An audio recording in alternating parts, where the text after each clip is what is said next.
اگر آپ سے ماں باپ کی بات بھی برداشت نہیں نہ ہوتی پھر آپ کو علاج کی ضرورت ہے۔ دنیا میں سب سے بد نصیب بیٹا وہ ہے کہ جس کا باپ بھی اس سے بات کرتے وقت ڈرے کہ کہیں آگے سے بدتمیزی نہ کر دے، وہ بد نصیب ہے۔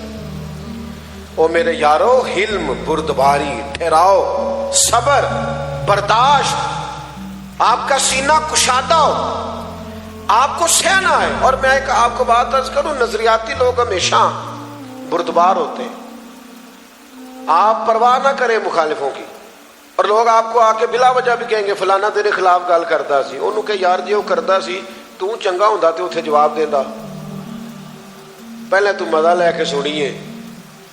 ایک سیانے آدمی تھے، سمجھدار بزرگ، چلے ان کا کوئی نام فرض کر لے، محمد بشیر نام تھا، تو کسی نے آ کے ان سے کہا بشیر صاحب فلانا بندہ آپ کو برا بھلا کہہ رہا تھا، سیانے بندے تھے نا، لڑائیوں کا وقت نہیں تھا، کام بڑا کرنا تھا، ڈیوٹی بہت زیادہ تھی۔ کب بشیر صاحب فلاں آپ کو برا بھلا کہہ رہا تھا، تو کہنے لگے یار چھوڑ، بشیر نام کے کئی لوگ ہیں، وہ پتہ نہیں کس کی بات کر رہا تھا، ہماری نہیں کر رہا تھا، ہمیں ضرورت نہیں۔ بردبار بنے، اور اگر آپ چپ ہو جائیں گے نا تو آپ باوقار۔ ایک بزرگ میرے پاس آیا کرتے تھے، ایک دن کہنے لگے پیر صاحب بچے بات نہیں سنتے، 100 باتیں دینی پڑتی ہیں پھر بھی کمرے میں نہیں آتے، چائے بھی نہیں پوچھتے۔ میں نے کہا ایک نسخہ دوں گا، چھوٹا آدمی ہوں لیکن امید ہے نسخہ کا کام کرے گا۔ کہنے لگے دے دے۔ میں نے کہا آج گھر جا کے آپ نے بولنا نہیں، صرف السلام لگی ابا جی صحت ٹھیک جے، روٹی لے آواں، کوئی شے کھانی جے؟ کہتے میں چپ ہو چکے، مجھے نسخہ ملا ہوا تھا۔ میں خب جتن جتن تے ہر کوئی کھیڈے تو ہارن کھیڈ فقیرا، جتن دا مول کوٹی پیندا ہی ہارن دا مول ہیرا۔ وہ کہنے لگے کہ مجھے نسخہ ملا ہوا تھا۔ بیٹھ جائیں عزیز بھائی، ذرا تشریف رکھیں، اللہ آپ کو سلامت رکھے، برکتیں دے، اللہ آپ کو عزتیں دے۔ فرماتے ہیں تھوڑی دیر گزری تو پھر بیٹا بھی آ گیا، پھر بیٹیاں بھی آ گئیں، پھر گھر والے بھی سارے جمع ہو گئے، خیر تو ہے۔ تو میں سمجھ گیا شور کرنے سے نہیں بات سنتے، چپ رہنے سے سارے بات، ہم نہ بلا وجہ کا شور کرتے ہیں، بغیر سبب کے شور، شکوے شکوے گلے۔ ایک دن میرے پاس ایک دوست آ کے کہنے لگے پاکستان کے حالات کیسے ہیں؟ میں نے کہا بڑے اچھے ہیں۔ وہ بھی چپ کر گیا، جی میں تسی نہیں کر گئے سارے؟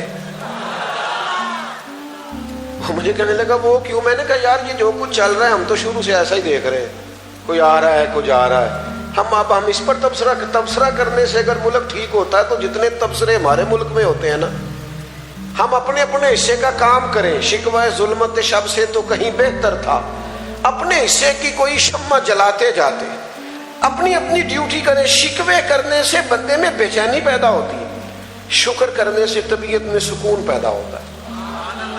تیسری بات آپ کی خدمت میں جو عرض کر، ایک تو یہ کہا کہ دیانتدار رہیں، سچ بولے، دوسرا برد، اور تیسرا صبر بڑی نعمت ہے۔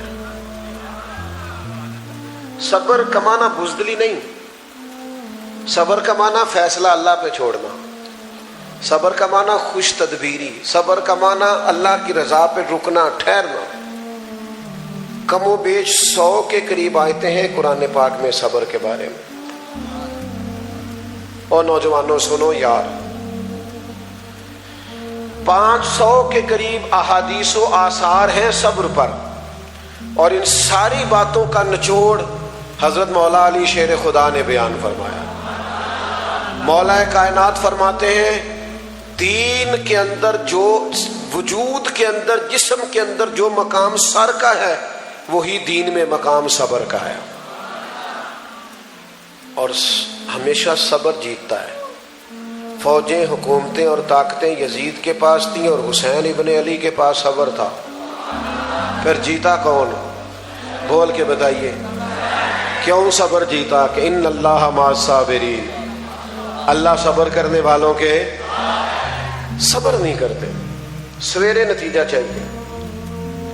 اور ہمارے نوجوان تو ابھی اللہ خیر کرے 6 مہینے نہیں ہوتے دین میں کوئی کام کرتے، وہ کہتے ہیں انقلاب کیوں نہیں آ رہا، ابھی 1 سال نہیں ہوتا نماز شروع کی، کہتے ہیں ولی کیوں نہیں بن رہے۔ وہ بھائی آپ اپنے حصے کا کام کریں، جب اللہ کو منظور ہوگا چیزیں بہتر ہو جائیں گی، ڈیوٹی میں کوتاہی نہ کریں۔ اچھا ایک بات بتائیں، اللہ کے جتنے انبیاء علیہم السلام بھی دنیا میں آئے نا، سارے کامیاب ہو کے گئے. ایسے ہی ہے نا، سارے نبی کامیاب گئے نا، لیکن کسی نبی کا کلمہ چند لوگوں نے پڑھا ہے، کسی کا چند 100 نے پڑھا ہے، پر نبی پھر بھی کیوں کامیاب گئے؟ کہ اللہ نے جو ڈیوٹی لگائی تھی وہ ڈیوٹی انہوں نے صحیح کر کے کی ہے. ہمارے ذمہ ڈیوٹی کرنا ہے، نتیجہ اللہ پہ چھوڑے. امام حسین نے جو شہادت پیش کی ہے نا، اس کی مثال تاریخ انسانیت میں کوئی نہیں، ایسی کوئی مثال نہیں، نہ اس سے پہلے نہ اس کے بعد. لیکن کیا سویرے یزید کا تختہ الٹ گیا تھا؟ وہ تو 4 سال پھر بھی حکومت کر گیا، پر امام حسین نے اس طرح گھیر کے مارا ہے یزید کو کہ قیامت تک کے لیے حکومت امام حسین کو ملی. آپ کے اندر صبر ہو، صبر، آپ سہ جائیں، آپ برداشت کریں، آپ کے دشمن آپ کے صبر میں ڈوب کر مر جائیں، غرق ہو جائیں، کوئی چیز پیچھے نہ بچے، آپ کے اندر اتنا صبر ہو. لیکن مسلمان صبر ہی نہیں کرتا، ٹھہراؤ ہی نہیں ہے، ہر وقت شکوے کر. مجھے بتاؤ، یہ جو دکھ بتاتے ہو لوگوں کو آ کے میرا بل زیادہ آ گیا ہے اور میں غریب بڑا ہوں اور گزارا نہیں ہوتا، پھر بندے دے دیتے ہیں پیسے. وہ تو الٹا تبصرہ کرتے آپ کے جانے کے بعد، کہتے 4 بھرا نے کام کیوں نہیں کرتے. ہاں آپ سیٹھ و نوابوں کے سامنے ہاتھ پھیلاؤ گے وہ توہین کرتے ہیں. اور اب تو یہ موضوع لوگ ہمارے ملک کے اندر اس لیے چھیڑتے ہیں کہ تھوڑا فیم مل جائے، ہم غریبوں کی بات کر رہے ہیں. یہ تو اس غریب کو پتا ہے جس کے پاس واقعی پیسے کوئی نہیں بل دینے کے، اس کے علاوہ کوئی جان سکتا. آپ حالات ہو، بیماری ہو، آزمائش ہو، پریشانی ہو، اس کا مقابلہ صبر سے کریں، صبر سے. اور میرے نبی پاک کا یہ فرمان دل کی تختی پہ لکھے، حضور فرماتے ہیں اللہ کچھ بندوں کو درجے دینا چاہتا ہے، ان کے عمل اس طرح کے نہیں ہوتے کہ انہیں درجے ملے، پھر اللہ ان پر کوئی مشکل ڈالتا ہے، کوئی بیماری آتی ہے، اللہ درجہ دینا چاہتا ہے، ان کے اعمال ایسے ہوتے نہیں، تو اللہ کوئی مشکل ڈال کے نا وہ صبر کر لیتے ہیں، خدا انہیں درجہ عطا کر دیتا ہے. کبھی بیماری آ جائے، کبھی پریشانی آ جائے، شکوے کرنا. ڈاکٹر کہتے ہیں 360 ہڈیاں ہیں جسم میں. کسی کا گھٹنا درد کرتا ہو نا، اسے پوچھے نا طبیعت کیسی ہے، کہتا ہے گھٹنے کا بڑا برا حال ہے. باقی 359 ٹھیک ہے نا، ان کا بھی ذکر کریں جناب. جو ایک آپ کا درد کرتا ہے وجود کا حصہ، کیا حالات ہیں؟ کہتے ہیں سارے بچے سیٹ ہیں، ایک بچہ کام نہیں لگا ہوا. اور بھائی وہ بھی لگ جائے گا، جو سیٹ ہیں پہلے ان کا شکر تو ادا کر لو. طبیعت ہی نہیں ہے، ہر وقت شکوہ، ہر وقت کی آزمائش، ہر وقت کے گلے، ہر وقت ہمارا رنگ اس طرح کا. اس سے باہر آؤ یار. حضور سید عالم علیہ السلام نے فرمایا، رب فرماتا ہے اگر میں کسی بندے کو بیمار کروں اور پھر وہ صبر کرے، آنے جانے والوں سے میرا شکوہ، صبر کرتے نہیں ویسے دوست. میں نے نا یہ جو میرے پیار والے دوست ہیں نا، یہ تو خیر اللہ ان کو جزائے خیر دے، تو ان کو سہارا بنا کے جو دوست آئے، میں نے ان سے کہا یہ گرمی نکل لینے دو، صبر کرو، جلسہ بعد میں کریں گے. انہوں نے کو مینوں کیا تسی 10 منٹ لی آ جاؤ پاویں. اب مجھے تو پتہ ہے آپ ہزاروں لوگ آئے ہیں، میں 10 منٹ میں چلا گیا تو آپ پریشان ہو جائیں گے. تو میں نے اس لیے زیادہ وقت لگایا ہے بات کرنے میں، لمبی بات کی ہے آپ کے ساتھ. سنگیو، آپ چیزوں کو، اب یہ جتنا پسینہ آ رہا ہے دوستوں کو، اب میں مزید تو آزمائش میں نہیں نہ ڈال سکتا آپ کو.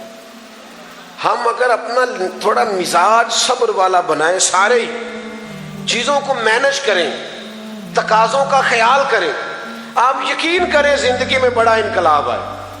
ہر وقت شکوہ کرنا، ہر وقت شکایت کرنا، مزیدار زندگی ان لوگوں کی ہے حالات جتنے مرضی خراب ہو. وہ پتہ کیا کہتے ہیں دکھ قبول محمد بخشا. نہیں ایسے نہیں جیسے درویش نے کہا ہے، دکھ قبول، دکھ قبول محمد بخشا، بس راضی رہن پیارے.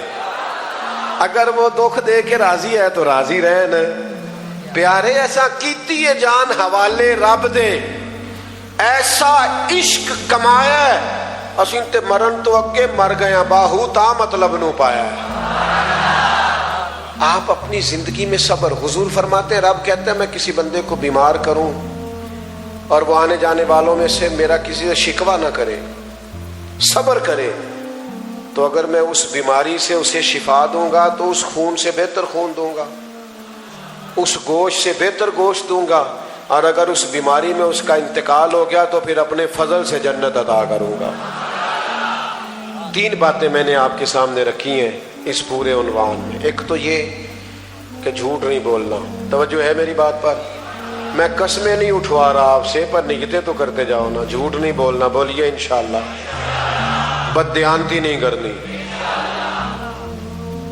جلد بازی نہیں کرنی ہمیشہ تحمل کا مظاہرہ کرنا آپ پیارے لگیں گے ویسے بھی پیارے لگ رہے ہیں آپ سارے لیکن آپ بردبار ہو جائیں گے تو پیارے لگیں گے اور پھر یہ کہ زندگی میں بے صبری کا مظاہرہ نہیں کرنا کم حوصلہ نہیں ہو رہا صبر آپ سے مجھے پتہ ہے اللہ آپ کو سلامت رکھے یہ بھی صبر ہے کہ آپ 25-30 منٹ موبائل کو ہاتھ نہ لگائیں یہ بھی صبر ہے یہ بھی نہیں ہوتا دوستوں اللہ سلامتی عطا کرے تو یہ چند گزارشات مختصر وقت میں آپ کے سامنے رکھنی تھی آپ کا بیان ہو گیا